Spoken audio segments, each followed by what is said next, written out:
Hello, everyone.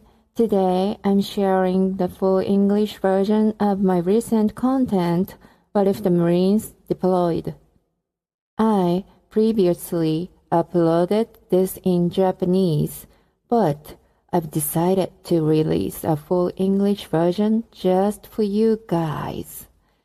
This is strictly on FYI for those who need this intelligence.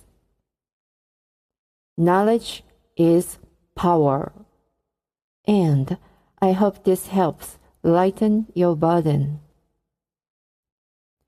After the narration, I'll be singing one of my favorite songs, American, by Lana Del Rey and Maurice Haim, a cappella. I'm dedicating this to all of you who are moving forward. Consider it a little something for me to keep you going. So, stay tuned until the very end. Let's dive in. Enjoy your listening. Sample fight! Welcome to the deep dive. Usually when we talk about global troop movements, there's this expectation of absolute sterile precision. Right, like perfectly drawn maps and red arrows. Exactly. You picture a secure room, a decision is made, the order goes out, and everything just moves seamlessly. It feels incredibly clinical. It does. But then you step out of the briefing room and into the actual living room of a family experiencing a sudden deployment. And that pristine map, it just goes completely out the window. Oh, absolutely. You're suddenly looking at an emotional landscape that is honestly just chaotic. Yeah. And today, we are decoding a really raw, highly personal source from a Japanese content creator known as Momo. She's treating this chaos not as a tragedy, but, well, like a solvable logistical puzzle. And she's delivering this puzzle from a really fascinating vantage point. Right. She originally recorded this just for her Japanese audience, didn't she? I did, yeah. It was initially entirely in Japanese, but then she realized the sheer urgent need for what she was saying. The utilitarian value of it. Exactly. So she issued a follow-up with a direct call to action for her global audience.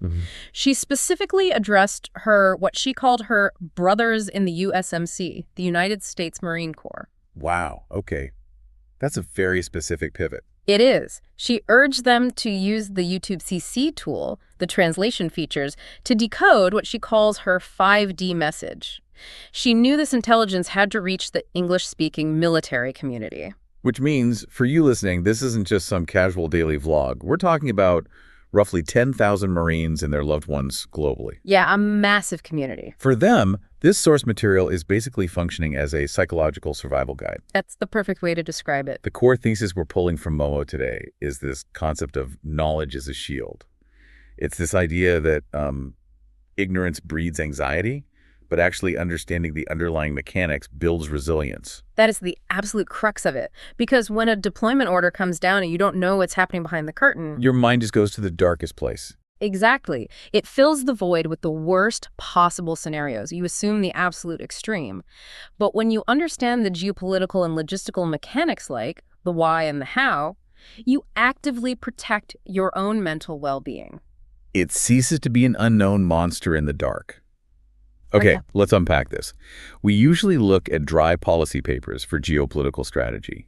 Why is a highly personal, emotional narrative from a former spouse so vital for actual logistical military understanding? What's fascinating here is that military operations just don't happen in a vacuum. I mean, a think tank paper tells you about the movement of assets, right? Right, the red arrows on the map. Exactly. But it doesn't tell you about the human friction that accompanies those movements. Right. By sharing the reality of a deployment from the home front, Momo's on-the-ground intelligence lightens the psychological burden. It bridges the gap. Yes, it bridges the macro-level strategy of the generals and the micro-level reality of, say, a 19-year-old Marine and their spouse. If you only understand the policy, you are entirely unprepared for the reality. That makes so much sense. It connects the head and the heart. So let's look at how she illustrates that reality. Because Momo walks us through the anatomy of her then-husband's deployment. and it completely shatters the Hollywood version. It really does. It's so jarring. The first thing that jumps out is the sudden drop. Like, there's no dramatic orchestral music. No slow fades or montage scenes. Exactly. There is no methodical build-up over 3 weeks to say a proper goodbye. It was just a random phone call. He says, "Hey, I've been deployed."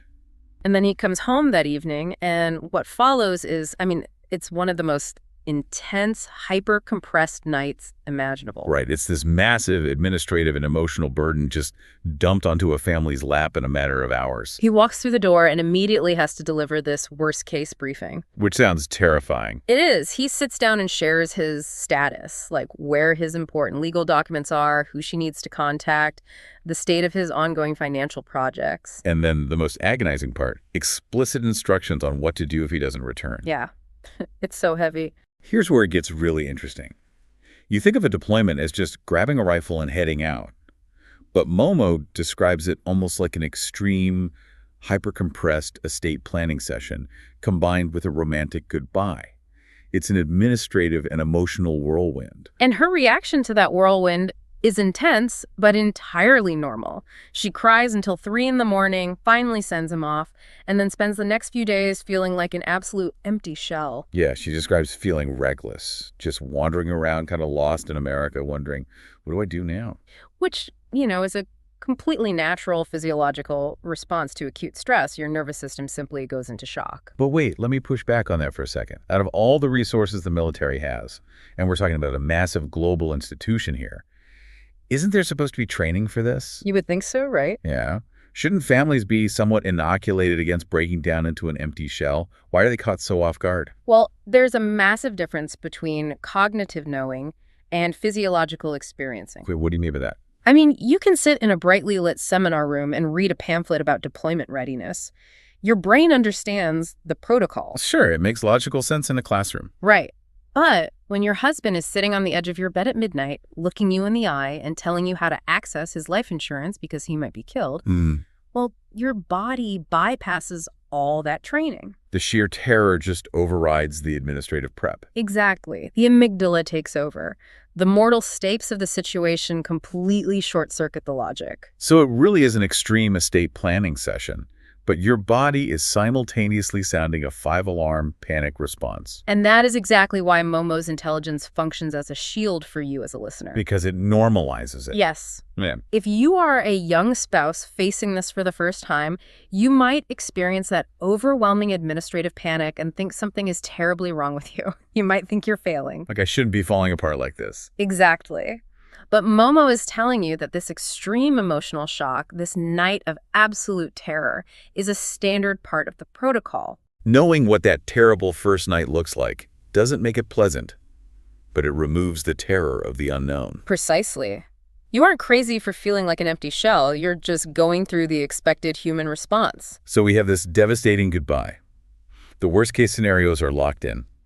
She is bracing herself for a long, agonizing, constantly checking the news. Praying for his safety every single minute. And then Momo reveals a plot twist that forces us to completely reevaluate how we view these military orders.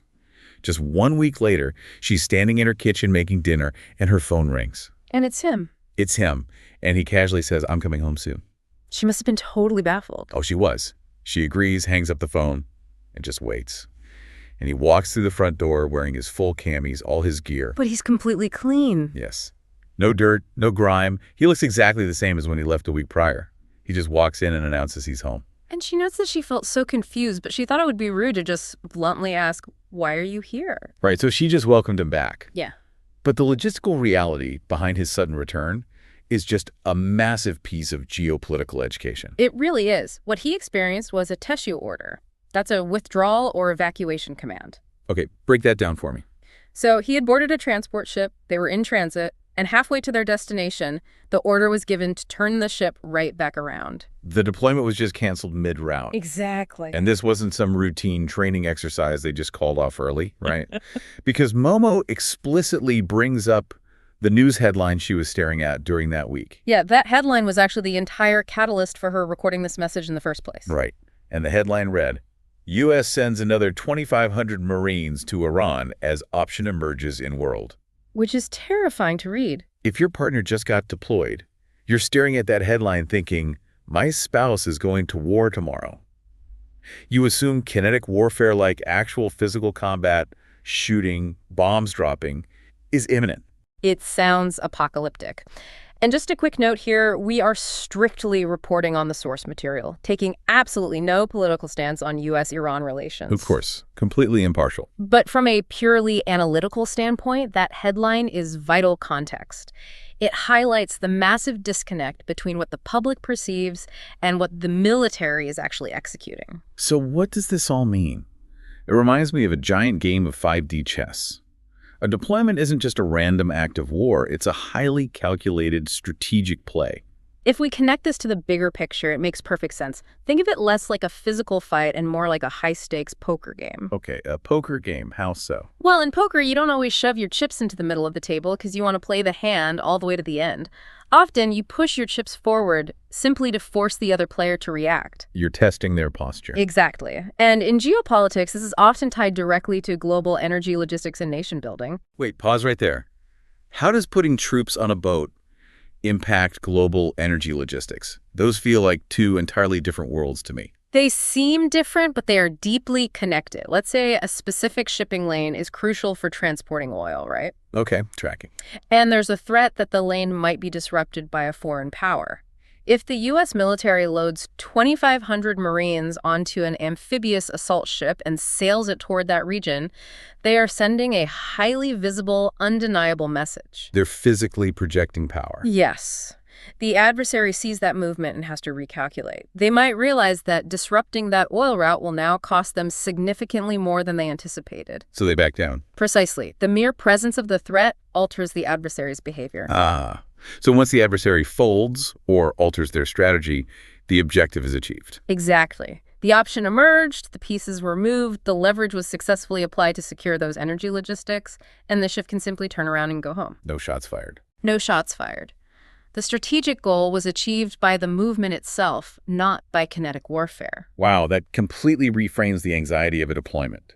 It means a deployment order isn't a one-way ticket to a battlefield. It's often just moving a chess piece to secure a geopolitical advantage. And Momo uses another example to drive this home. She talks about his prior deployment to the Middle East, back before they were married. Right. And he didn't just disembark a plane and charge into a firefight then either. No. He was sent to a holding area. He sat in a dusty tent for weeks. He slept, cleaned his rifle, did some training. She literally called it wild glamping. Wild glamping. Yeah. Which is a stark contrast to the relentless action you see in movies. It proves a critical point.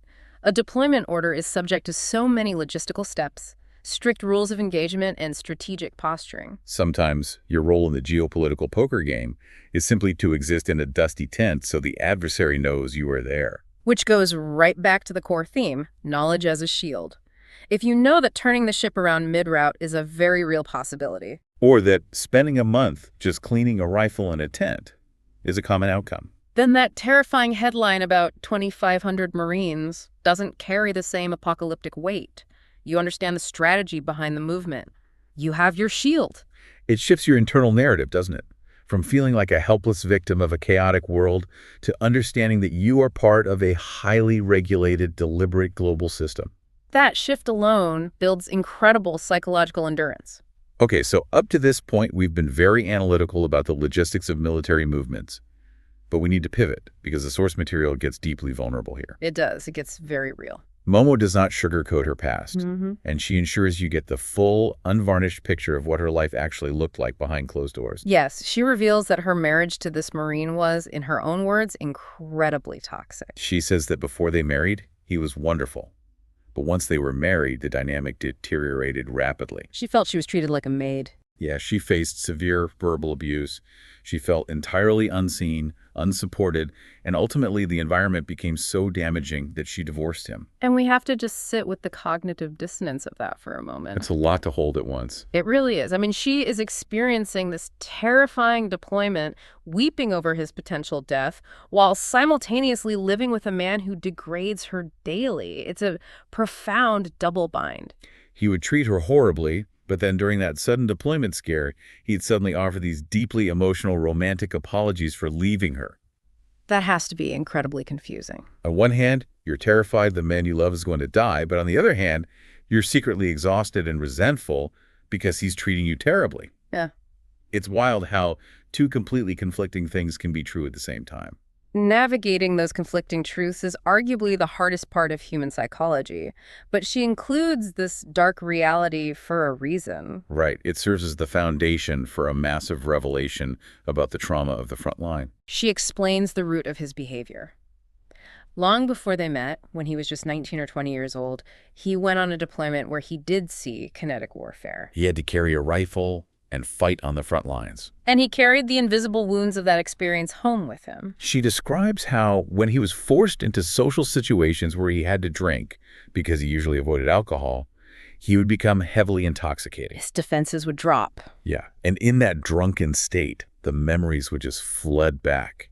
He would recount the agonizing tension, the absolute despair, and the deep, unrelenting PTSD of his frontline experiences. The horrors he witnessed were permanently etched into his nervous system, and it clearly tormented him. What is so moving about Momo's narrative here is her reflection from her current vantage point. Right, looking back on it now. She admits that back then, while they were married, she couldn't bring herself to sympathize with him. Which is such a valid human reaction. It really is. She was young, she was enduring his verbal abuse, and she resented him. Her internal monologue was essentially, "You treat me terribly, why should I care about your trauma?" When you are actively being mistreated, you don't have the emotional bandwidth to be someone's therapist. Precisely. But now, with the benefit of time, the distance of the divorce, and a lot of life experience, she looks back with profound clarity. She realizes that his abusive behavior, while entirely inexcusable, was deeply rooted in the fact that a government sent a highly impressionable 19-year-old boy into an environment of absolute terror. He was broken by the geopolitical machine we just finished analyzing. And she arrives at this incredibly compassionate realization. This raises an important question about how we balance strategy with humanity. She says that while you can never 100% understand what a 19-year-old goes through on the front lines, because, well, you weren't physically there, you can still offer a stabilizing presence. You can acknowledge their profound fragility, separate their trauma from their behavior, and simply be a safe harbor for them. This requires a massive amount of emotional maturity. Momo is showing her audience that true support for the military community isn't about blind patriotism. Or toxic positivity, like pretending everything is fine. Exactly. It's about looking clearly at the psychological damage, the PTSD, the messy realities of military marriages, and choosing to offer empathy anyway. I think her personal journey, from a mistreated, confused spouse to someone who has found her own strength and hard-earned empathy, is reflected perfectly in the song lyrics she included at the end of her message. Those lyrics are such a fascinating inclusion. They read like a raw, almost garbled expression of a highly manipulative dynamic. Yeah, the lyrics talk about a smokescreen for the unaware and someone waking up to find themselves being controlled. There are lines about how the unaware turn you into a F-up and feeling like you are trapped in someone else's bad game. It's a very vivid, visceral picture of feeling manipulated and held down by a toxic partner's chaos. But the critical pivot in the song, which mirrors Momo's own life, is the realization of freedom. Yes. The lyrics conclude with, "Now the captain calls the orders to the freedom and recognizing the absolute control you asked for." It's about recognizing the toxic environment, reclaiming your own agency, and breaking free. Which makes her overall message to the Marine community so much more authoritative. Oh, absolutely. Because if someone with a picture-perfect life looked at a terrified military spouse and said, "Everything is going to be fine," you would roll your eyes. You'd think they have no idea what they're talking about. Right. But when someone who has been through the absolute ringer, who has survived the darkest parts of military trauma and toxic relationships, looks you in the eye and tells you it's going to be okay, you believe them. Because they've stress-tested the theory. It is the definition of hard-earned wisdom. And it brings us directly to the core reassurance that Momo desperately wanted to translate for her global audience. Her ultimate message, specifically designed for those 10,000 Marines and their families, is, you are good to go. You are good to go. If you are listening to this armed with this level of understanding, you are shielded. You now know the emotional preparation, that the sudden, terrifying estate planning night isn't a sign of failure, it's just the protocol. You understand the strategic reality of troop movements, that ships often turn around, and deployments are frequently calculated poker moves over energy logistics, not immediate acts of war. And you have the compassionate awareness of PTSD, the knowledge that offering a stabilizing presence is the ultimate act of love for someone carrying the weight of the front lines. With this intelligence, you are prepared, you are secure, and you are supported. This isn't just theoretical analysis. It's practical, actionable intelligence meant to transform how you experience and survive military life. It's designed to make you feel truly unstoppable in the face of uncertainty. I want to read Momo's ultimate conclusion verbatim because it is exactly what someone facing a sudden deployment needs to hear. It's such a powerful quote. She says, if a deployment happens, in conclusion, it is going to be fine. Have confidence that it will absolutely be fine. Let's spend our days believing that. It's a definitive, comforting, yet highly intellectual survival guide. But before we sign off, I want to take this concept of knowledge as a shield and push it one step further. Oh, okay. Where are we going with this? Well, we've talked extensively today about how explicitly walking through worst-case scenarios and understanding the hidden mechanics of a situation can drastically reduce terror in a military context, right? Right. So the provocative thought I want to leave you to ponder is this. How could you apply this exact same pre-mortem strategy to the everyday personal crises in your own life? Wow, that's an interesting pivot. You mean applying military logistical thinking to civilian problems? Exactly. When you face a sudden shock, like a sudden job loss, a terrifying medical diagnosis, or a relationship abruptly ending, your nervous system goes into that exact same empty shell shock. You freeze. Yeah. So what happens if, instead of spiraling into the terror of the unknown, you actively sit down, map out the cold, hard logistics of the absolute worst-case scenario, and try to understand the larger forces at play? Could you build your own shield of knowledge to make yourself just as unbreakable in your civilian life as a Marine is on deployment? That's the question. That is a powerful framework to take with you, whether you're in uniform or not. Thank you for joining us on this deep dive into Momo's 5D message, and to the incredible Marine community listening around the world. Semper Fi. Playhouse, put my favorite record on. Get down, get your Christmas out. You will like Town. Driving on a city flood with the girls like you, so pretty. Springsteen, the king that you think. I was like, hell yeah, that guy can sing. Like, ooh, ooh, ooh, ooh. Ooh, ooh, ooh, ah. You make me crazy, you make me wild. Just like a baby, spin me around like a child. Your skin so golden brown. Be young, be dope, be proud. Like an American. Ooh, ooh, ooh, ooh, ooh, ooh. Like an American. Ooh, ooh, ooh, ooh, ooh, ooh. Drive fast. I can almost taste it now. LA. I don't even have to fake it now. You were like so sick. Everybody said it. You were what I had. Love is drink it, get it. Elvis is the best, hell yes. Honey, put on that party dress. Like ooh, ooh, ooh, ooh. Ooh, ooh, ooh, ah. You make me crazy, you make me wild. Just like a baby, spin me around like a child. Your skin so golden brown. Be young, be dope, be proud. Like an American. Ooh, ooh, ooh, ooh, ooh, ooh. Like an American. Ooh, ooh, ooh, ooh, ooh, ooh.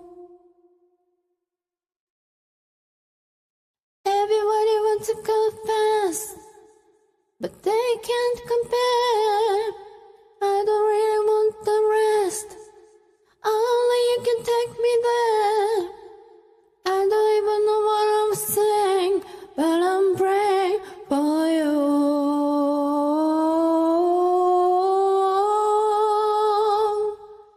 You make me crazy, you make me wild. Just like a baby, spin me round like a child. Your skin so golden brown. Be top, be proud. Like an American. Ooh, ooh, ooh, ooh, ooh. Like an American. Ooh, ooh, ooh, ooh, ooh. Like an American. Ooh, ooh, ooh, ooh, ooh. Like an American. Ooh, ooh, ooh, ooh, ooh. Like an American.